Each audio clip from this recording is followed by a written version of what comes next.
Parce que nous sommes tous très engrammés du mode solution, donc d'un principe masculin hyperactif quand il n'est pas dissonant. C'est-à-dire que c'est lui qui donne le là, sauf que tout part du féminin. Mais pas d'un féminin forcément passif, mièvre et compagnie, c'est pas ça.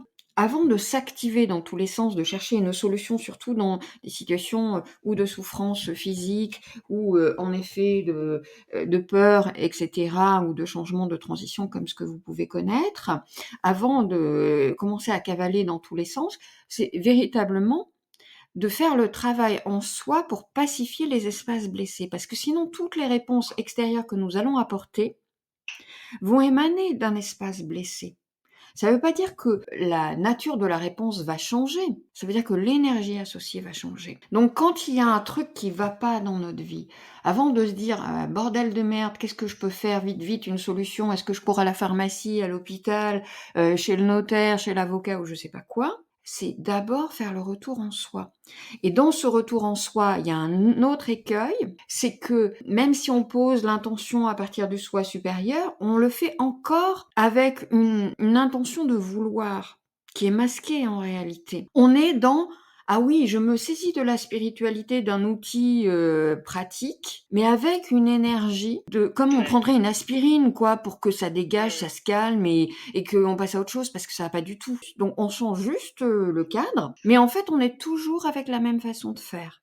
Bah ça marche pas. Parce que l'espace à partir duquel on fait ça, c'est pas ok. Si vous voulez, c'est toujours le même.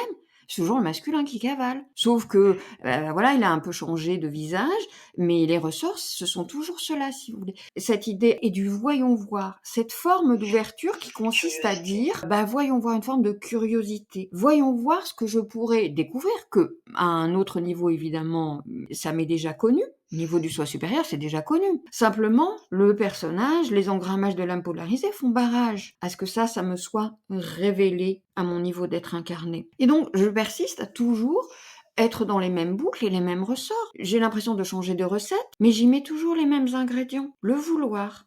Je veux que ça dégage. C'est tous ces gens, vous savez, qui passent d'une médecine allopathique à une médecine plus holistique, de naturopathie, etc.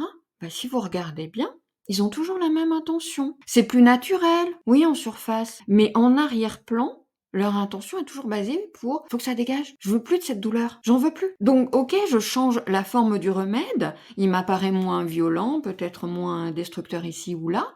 Mais en réalité, je suis toujours avec la même intention. Je suis pas dans l'écoute, je suis pas dans l'accueil, je suis pas dans la rencontre. Je veux que ça dégage. Je suis dans la lutte. Et ça, on est tous super formatés comme ça. Je le vois ça tout le temps dans les personnes accompagnées, ce truc-là. La personne dit qu'elle fait un chemin de conscience, et c'est vrai, simplement, elle est dans une lutte. Il y a même des conflits intérieurs de lutte.